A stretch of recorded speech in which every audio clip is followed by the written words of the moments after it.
두 번째로는 그 사지선다형에 대해서 여러분한테 설명을 드리도록 하겠습니다. 사지선다형은 이제 OX 문제는 여러분들 문구를 잘 읽어봐야 된다고 그랬죠. 이게 약간씩 그 문구의 내용을 바꿀 수가 있기 때문에 사지선다형은 주로 이제 어떤 것에 해당되는 것 또는 어떤 것에 해당되지 않는 것 이런 문제들로 나갑니다. 그래서 주로 이제 이렇게 녹색으로 된 게 문제라면 여기 그 검은색으로 된 게 이제 지문이 되겠죠. 근데 꼭 이게 바꿔서 나가는 경우도 있어요. 그다음 주로 이제 뒤에서 말하겠지만 퀴즈에 나왔던 내용들도 상당히 많이 그 포함을 할 거예요. 그래서 퀴즈에서 풀었던 문제들은 여러분들 꼭 읽어보시기 바랍니다. 뒤에서 잠깐 설명을 하겠습니다. 그래서 사지선다의 첫 번째는 생태계 영양 단계. 영양 단계라는 것은 식물 같은 경우는 광합성을 할 수 있기 때문에 어떻습니까? 에너지를 스스로 얻을 수 있죠. 그렇기 때문에 이런 것은 독립영양이라고 그래요. 근데 동물들이나 또는 여기가 분해자들은 세균과 같은 것들은 자기가 광합성을 할 수가 없기 때문에 반드시 이 초식 동물로 인해서 그 식물로 인해서 어떤 에너지를 얻어야 돼요. 그러니까 식물을 먹든지 아니면 식물을 먹은 동물을 먹든지 또는 동물이 죽어서 또는 식물이 죽어서 이것들을 분해하기 위해서 먹든지 그래야 되는 거죠. 이런 것들을 종속 영양이라고 해요. 우리가 이제 그래서 그 독립 영양 생물 또는 종속 영양 생물 이렇게 구별하는 거죠. 그래서 간단히 말하면 생산자, 분해자, 소비자 뭐 이렇게 나눠볼 수 있는 것이죠. 영양 단계에 따라서. 그럴 때 이제 여러분들 가로 안에 있는 거, 그러니까 다음 중에서 뭐 생산자가 아닌 것은 또는 뭐 이게 그렇게 해볼 수도 있어요. 꼭 이렇게 하는 게 아니라 생산자가 아닌 것은 뭐 예를 들어서 메뚜기 또는 배추 뭐 이렇게 해볼 나올 수도 있겠죠. 그런 거 구별할 수 있으면 되겠습니다. 그 다음에 개체군과 군집의 설명인데 어쨌든 사람처럼 사람은 한 종이죠. 그래서 사람 그 영어로는 population이 개체군인데 인구란 뜻도 개체군이에요. population이죠. 똑같이 같은 종의 무리를 우리는 개체군이라고 이야기합니다. 그리고 개체군이 예를 들면 원숭이 개체군, 사람의 개체군, 뭐 메뚜기의 개체군 또는 뭐 어떤 그 소나무의 개체군 이런 것들이 다 이렇게 한꺼번에 모여 있으면 군집이라고 해요. 군집. 그래서 군집은 독자적인 영양 구조, 아까 이런 생산자, 분해자, 소비자 이런 거 독자적인 영양 구조와 에너지 흐름을 갖는 생태의 기능적인 단위를 우리는 군집이라고 부른다. 두 가지를 구별하실 수 있으면 되겠습니다.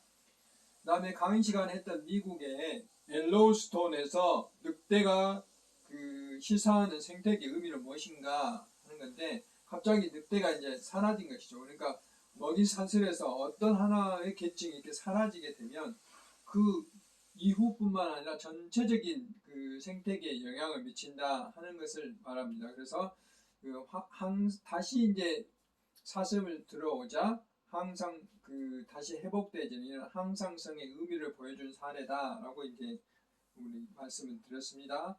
다음에 네 번째는 우리나라에서는 유해동물 국제 자연보호연맹에는 IUCN인데 이 적색동물로 보호하는 종은 어떤 것인가? 여러 유해동물, 보호동물, 그다음 적색동물은 취약종 이걸 말하는데 보면 이제 고라니 같은 경우가 두 개 다 해당이 되죠.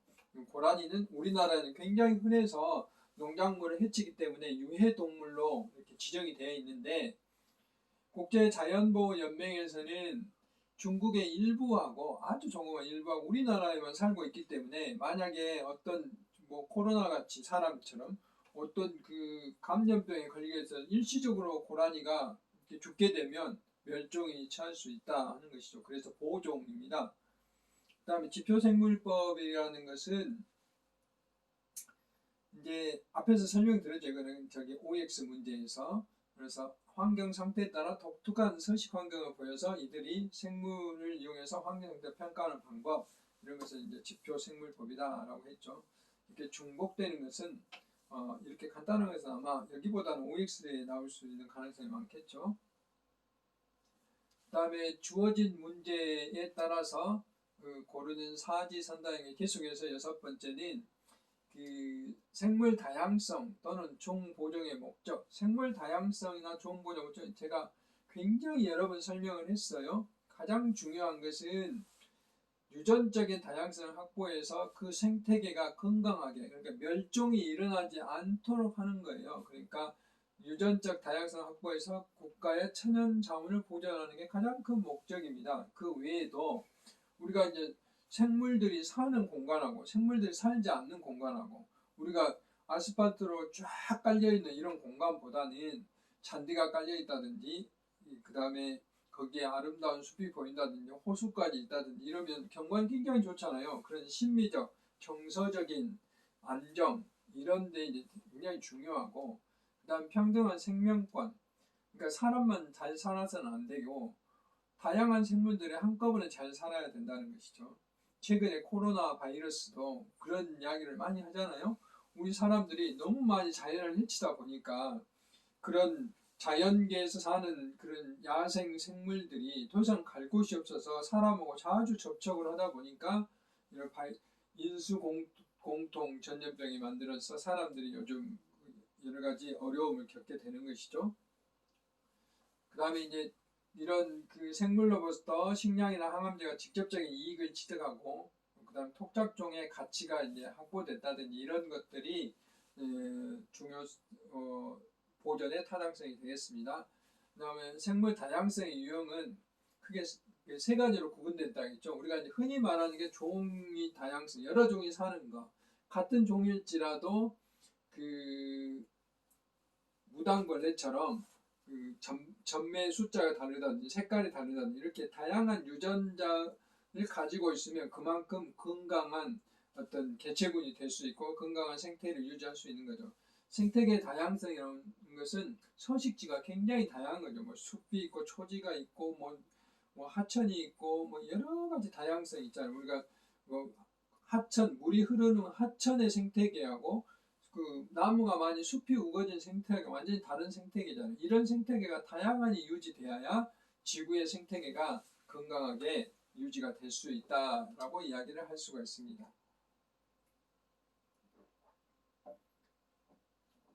그래서 이제 이런 생물 다양성의 중요성은 우리 사람에게 이익을 어떻게 보면 이제 생태 서비스라고 하는, 여기 있는 것도 다 생태 서비스라고 말할 수 있어요. 그래서 직간접적으로 우리 인류에 어떤 이익을 제공한다. 그것이 바로 이제 이런 식수라든지 공기, 이런 기름진 토양을 이런 식량을 준다든지 이런 것들이 이제 바로 우리한테 이익을 주는 거고, 또 새나 곤충의 다양한 서식처를 제공하는 것이죠. 그 다음에 생물 다양성이 높으면 그만큼 생태계 기능, 생태 서비스가 향상된다 하는 내용, 앞에서 이제 말한 것과 이제 같은 내용이 되겠습니다. 그 다음에 이제 지구를 둘러싸고 있는 대기층에 이제 공기의 성분들이 어떤 것이 있냐, 이제 질소가 79%로 가장 이렇게 많이 차지하고 있다고 그랬죠. 그리고 이제 질소는 우리가 어떤 식물이나 우리 사람이나 마음대로 이렇게 흡수할 수 없는데, 콩가 식물이라든지 남조류라든지 이런 식물들은 공기 중에 있는 질소를 고정할 수 있는 능력이 있어요. 그게 이제 이런 작용이 있기 때문에 이제 이런 질화작용이나 탈질 작용, 질소를 만드는 거고 질소를 이제 떨어내는 것이죠. 이렇게 해서 환경에 방출되고 순환되고 이런 것들을 이제 질소라고 이야기를 할 수가 있습니다. 다음 우리나라의 미세먼지 저감 대책은 현재 12월이 돼서 내년 3월까지 미세먼지 계절관리제가 시행되고 있죠. 작년에 이어서 이제 두 번째 지금 시행되고 있는데, 이와 같이 오염도가 높은 지역을 중점적으로 관리하고 또 인체의 유해성의 관리에 중점을 두고 이제 통합적인 관리를 하고 있다라고 말할 수가 있습니다. 여기 만자는 빼야 되겠네요. 만자는 빼고 관리를 중점을 두고 이렇게 관리할 수 있다라고 이제 이야기를 할 수가 있고요. 그 다음에 국제 협력이라든지 특히 중국과 협력을 많이 해야 되지. 공동 노력이 필요하고, 그다음에 이제 최근에 우리가 미세먼지라든지 이런 대기 오염을 위해서 그 천리안 2라는 그 기상 위성 환경 위성을 띄웠잖아요. 그래서 지금 최근에 이제 촬영한 사진도 보내고 그랬는데, 이런 그 과학적인 기반 하에 미세먼지 대응을 하기 위한 역량을 키운다 하는 것들이 이제 우리나라 미세먼지의 저감 대책이 되겠습니다. 그 다음에 이제 앞에서 습지의 기능에 대해서 말을 했지만, 이제 그 중에서 국제적으로 보존이 필요한 그러한 습지는 우리는 남사르 습지라고 그래요. 그런 습지의 선정 기준은 이제 물에서 사는 새, 물새에 근거한 특별한 범주, 또는 물에 사는 물고기, 어류에 대한 특별한 기준, 또 그 습지의 어떤 대표성, 특이한 습지의 범주, 뭐 이탄 습지라고 해가지고 아주 뭐 수천 년간 그 나무들이 낙엽들이 썩지 않고 그대로 있는 뭐 이런 습지, 또는 동식물이 특이한 멸종이 이 동식물이 산다든지 이런 것들을 가지고 이제 남사르 습지를 지정하게 되는 겁니다. 습지 기능은 앞에서 이제 설명했기 때문에 여기는 그냥 넘어가겠습니다. 중복되는 내용이 되겠습니다. 그 다음에 하천 생태계 4가지 기능인데, 이건 굉장히 내용이 많지만 굉장히 간단해요. 어떻게 보면 하나는 종적이에요. 상류부터 하류 이렇게 물이 연속적으로 흘러야 된다는 그런 것들이죠. 근데 중간에 볼을 막으면 연속성이 이렇게 막아지는 것이죠. 이런 것이고, 그 다음 횡적이라는 것은 하천의 좌와 우, 우리가 하천의 안쪽으로 제외지라고, 우리가 생각하는 개념은 좀 달라요. 제외지라고 그러고, 그 뚝이 있죠. 뚝 바깥에 논이 있기도 하고, 또는 뭐가 있죠? 건물이 있기도 하고 마을이 있기도 하죠. 그런 것을 제내지라고 해요. 제내지. 그러니까 사람 위주로 보는 거죠. 그래서 그런 공간을 횡적인 연속성이라고, 중간에 도로를 낸다든지 또는 뭐 건물을 지어버린다든지, 그럼 이런 횡적인 연속성이 파괴되는 거죠. 그 다음에 수직적 연속은 물의 깊이별로, 그러니까 물의 표면부터 바닥까지 깊이별로 그 연속성이 있는 것이죠. 그래서 물 위쪽에 사는 그런 플랑크톤이나 이런 생물하고 물 바닥에 사는 저서 생물하고는 좀 다르게 되는 것이죠. 그 다음에 시간의 흐름, 우리 하천은 끊임없이 변하죠. 뭐 홍수가 오면 하천이 이제 침식이 되기도 하고, 그래서 뭐죠? 그 사행천, 뱀 모양처럼 변한다든지 이런 것들이죠. 그래서 자연의 시간표라고도 이야기를 합니다. 그래서 이렇게 이제 변할 수도 있다는 것이죠. 그 다음에 수돗물 불신의 원인은 이제 상수원이 오염돼서 조류 때문에 냄새가 나는 망간에서 검은 물이 출수가 된다든지 이런 일도 있고, 그 다음에 이제 정수 처리를 잘못해서 뭐 유충이 나올 수 있다든지, 또는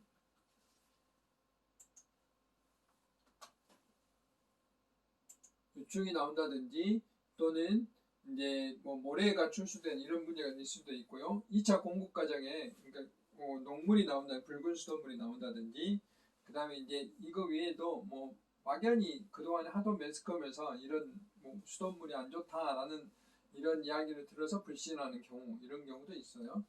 그다음 우리가 마시는 물, 먹는 물의 수질의 범주는 주로 이제 4가지로 미생물, 유해한 무기물질, 유해한 유기물질, 신미적 물질 이렇게 이제 나눈다고 했습니다. 그 다음에 숲의 공익적인 가치는 이제 임산물의 생산, 버섯이라든지 또는 목재라든지 이런 것들 생산하죠. 그 다음 생태계 복원, 그 다음에 토사의 유출 방지, 비가 왔을 때 휩쓸려내지 않게 하는 거죠. 산림 경관이나 산림 휴양 치유, 그 다음에 수원 함양에서 하천에 물을 흐르게 한다든지, 공기 정화 탄소 흡수원, 최근에 이제 온실가스를 저감하는데 굉장히 큰 그런 역할들을 합니다. 그러면서 기후변화를 완화하는 그런 역할들을 하고 있는 것이죠. 그 다음에 농약의 이론과 문제점인데, 농약은 그동안에 이제 우리한테 그 생산성 증대를 해서 우리가 식량 부족에 시달리지 않도록 결정적으로 작용을 했죠. 그런 반면에 우리가 DDT와 같이 이렇게 오랫동안 잔류가 됨으로써 사람을 암에 걸리게 한다든지 굉장히 큰 문제를 일으킨 것이 문제가 되겠습니다. 건강과 환경에 큰 영향을 미치는 거 이런 것들이 되겠고요. 뿐만 아니라 우리가 예를 들면 뭐 메뚜기만 잡으려고 농약을 했는데 그 옆에 거미도 죽는다든지 이런 문제가 있었죠. 그래서 비표적 생물체까지 위협을 일으켜서 생태학적 기능을 파괴하는 것이 문제가 되겠습니다.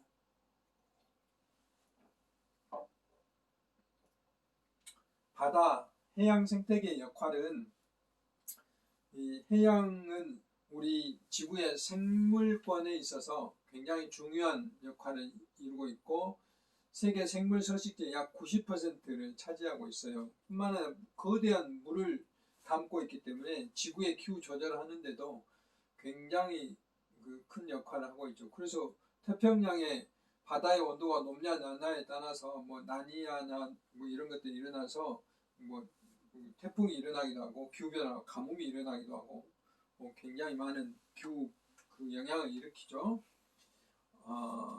그런 것이고 그 다음에 수산자원을 많이 생산하고 덕분에 다양한 생물들이 살아서 유전자원의 공급원이기도 하고요. 또는 석유, 또 해양 저층에 망간, 당뇨 등 풍부한 광물 자원 이런 것들을 생산하기도 합니다. 비점오염과 점오염의 구분은 비점은 non-point pollutant 그래서 어떤 면적을 개념이에요. 그래서 산림이나 도로, 반론 뭐 이렇게 특정 지어지지 않는 곳은 오염원들.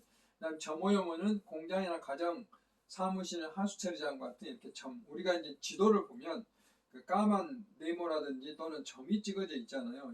이래서 점오염원, 포인트, 폴루턴트 이렇게 이제 이야기를 하는 것이죠. 그다음에 수돗물 생산 공급 과정은 크게 나누면 상수원에서 물을 치수를 하면 정수장까지 가져와요. 그 과정을 도수라고 하고 정수장에서 배수지까지 가져온 것을 송수라고 그래요. 그다음 그 배수지부터 물이 흘러나오는 것을 배수, 그다음 조금 더 가정하고 연결되는 급수, 그다음에 가정 이렇게 나누는데 정수장만 떼내서 보면 정수장은 물이 도착하는 건 착수정, 그다음에 응집제라는 약품을 집어넣어서 섞는 과정을 혼화지.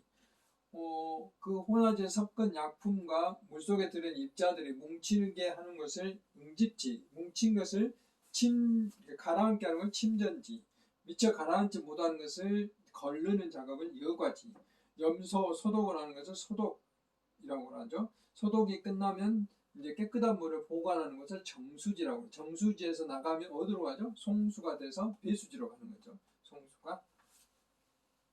이 차례를 잘 외우시기 바랍니다. 그 다음에 부영양화는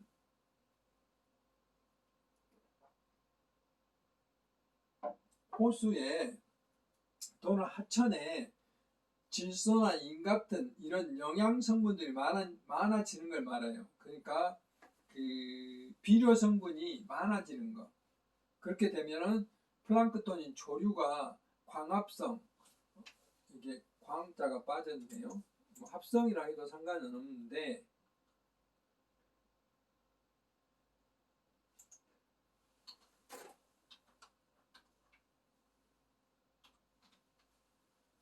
이렇게 하면 훨씬 보기가 좋겠습니다. 이렇게 이 광합성에 의해서 유기물이 증가되기도 하죠. 그럼 그것도 결국은 영양물질이 돼요. 그렇게 되면 이제 물의 맑기, 투명도가 저하되고 그다음에 물에서 그 냄새도 나고 맛도 이상해지고 이렇게 될 수가 있어요. 그래서 녹조 현상을 일으키기도 합니다.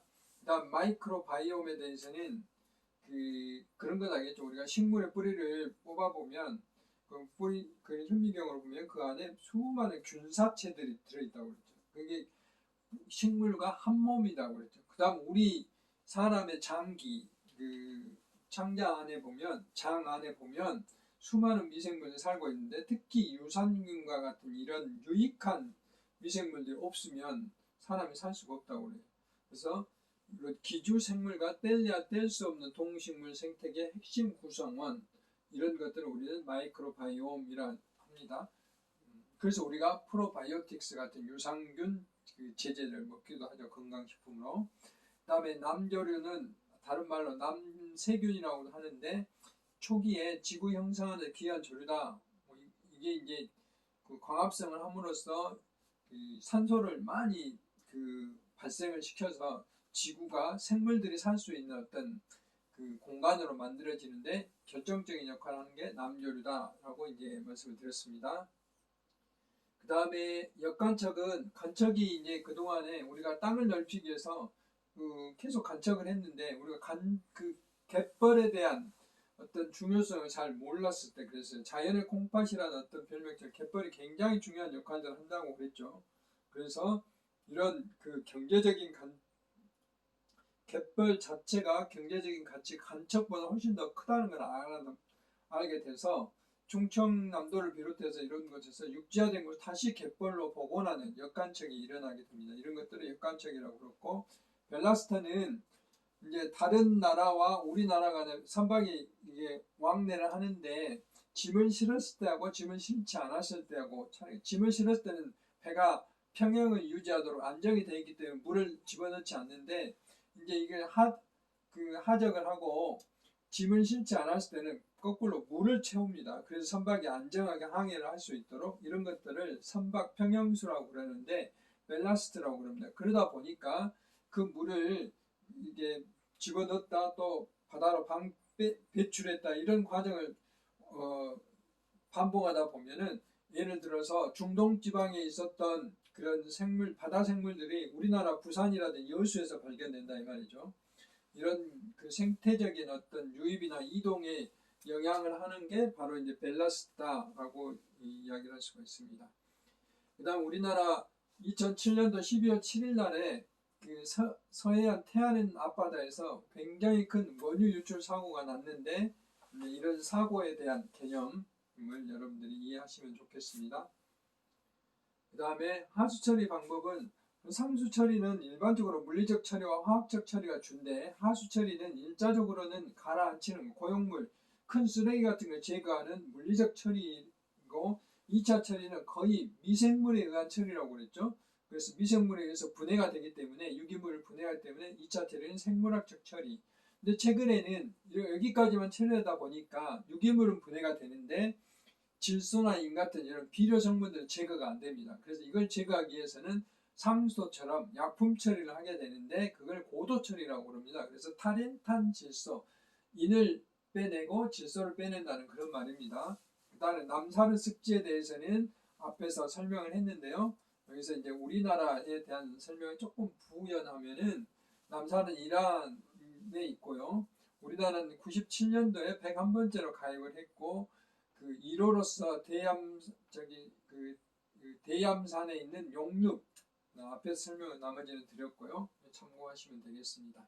그 다음에 비무장지대 DMZ는 우리나라의 한반도의 생태축인 백두대간과 횡축인 비무장지대, 그 다음에 이런 허리에 연결을 하고 있는 굉장히 중요한 곳이다 라고 이야기하고, 100년 동안 우리가 이제 계속해서 여기가 보존이 되다 보니까 살아있는 자연 박물관이다, 한반도 생물종의 약 40%가 서식할 정도로 굉장히 중요한 곳이 됐죠. 이런 것이 이제 비무장지대다 라고 이야기를 할 수가 있고, LA 스모그와 런던 스모그를 구별하는 건데, LA 스모그는 대개 여름철에 일어나고 한낮에 일어나는데, 그것은 무엇을 뜻하냐면, 이렇게 강렬한 태양에 의해서 자동차 배출가스인 이런 질소산화물들이 변해서 오존을 만든다는 거예요. 그래서 스모그가 일어나죠. 그래서 여름철에 주로 이제 오존주의가 일어나는데, 반대로 요즘처럼 겨울철에 아침에 아까 기온 역전층이 일어난다고 그랬죠. 차가운 공기가 이게 지상으로 유입되면은 이쪽으로 공기가 이제 이렇게 확산이 안 되기 때문에 오염물질 굉장히 농도가 높아지죠. 이런 것을 런던 스모그라고, 주로 겨울철에, 여기는 여름철에, 그 다음에 여기는 아침, 여기는 낮, 이렇게 이제 차이가 있는 것이죠. 여기까지 사지선다에 대해서 말씀드렸고 주관식은 앞에서도 말씀드렸지만 시스템상 이번에 출제되지 않습니다. 그리고 이제 각 주차마다 여러분들이 그 퀴즈 문제를 꼭 보시기 바랍니다. 다음 페이지에 있는데 여기는 제가 일일이 설명을 하지는 않겠습니다. 14주차에 뭐 산림, 그다음 친환경 소비생활, 그 다음에 탄소 중립도시 이에 대한 설명이 있었고 13주차에는 가습기 살균제라든지 농약 사용 세집 증후에 대한 설명이 있었고요. 12주차에는 갯벌, 그 다음에 미세 플라스틱, 그 다음 우리나라 서해안에 일어나는 유조선에 대한 오염 사고 앞에 설명했던 내용들이 또 포함이 되죠. 그러니까 이렇게 중복되지만은 여기 이제 여러분들 특히 퀴즈 문제를 잘 봐주라 하는 것입니다.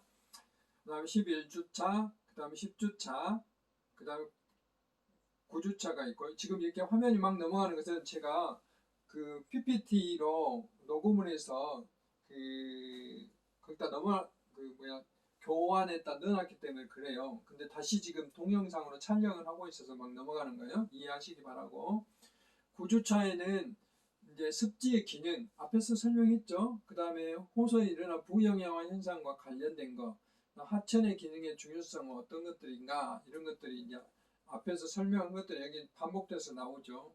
그러니까 여러분들이 그렇게 이해하시면 되고 미세먼지 계절관리제가 지금 현재 시행되고 있다고 했죠. 12월부터 내년 3월까지 현재 작년에 해서 올해 두 번째로 시행되고 있다고 그랬고 이제 5등급 차량 운행이 제한되고 이건 강의 시간에 설명했던 내용들이고요. PM10과 2.5 용어 구별하는 것도 앞에 설명했고 미세먼지 저감 대책 이런 것들은 앞에서 설명했던 내용들 반복됩니다. 6주차에 지구의 온난화에 대한 영향, 지중해 인근에서 하얀색 칠한 뭐라고 했죠? 알베도라고 이야기했고요. 기후변화 적응과 저감에 대한 노력 이런 것도 여러분 보시면 되겠습니다. 5주차 수소곤충에 대한 내용, 수소곤충이 아닌 거, 뭐 이게 이제 이렇게 많기 때문에 다 나오진 않습니까? 여러분들이 이렇게 반복적으로 나오는 것에 대해서 좀 학습을 하시면 되겠습니다. 퀴즈 문제에서도 용어도 나옵니다. 사지선다형으로 되어 있다 해서 다 사지선다형으로 나온 건 아닙니다. 그 다음에 최근에 수돗물에 대한 내용, 수돗물에서 유충된 유충을 권루시하는 것, 수돗물 생산 과정 앞에 설명했죠. 이 과정 순서를 잘 알아야 된다고. 하수도에 대한 내용, 그 다음에 3주차는 이제 이렇게 그 생태계에서 이제 벨로코 테이프를 어떻게 발명했는가 하는 내용하고 남조울에 대한 이야기, 잎보다 꽃이 먼저 피는 꽃에 대한 이야기, 그 다음에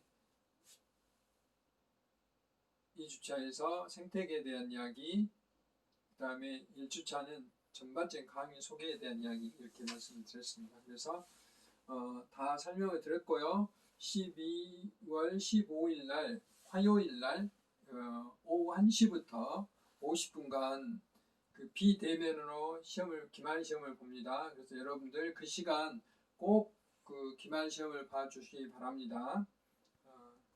그래서 여러분들이 좋은 성적을 가질 수 있도록 했으면 좋겠습니다. 이게 이제 절대 평가이기 때문에 여러분들이 노력한 만큼 그대로 학점을 부여합니다. 그래서 이번 기회에 좋은 점수를 받기를 바랍니다. 한 학기 동안 너무 수고 많이 하셨고 여러분들 얼굴을 직접 보지 못해서 대단히 아쉽지만 이것으로서 강의를 마치도록 하겠습니다. 수고 많으셨습니다.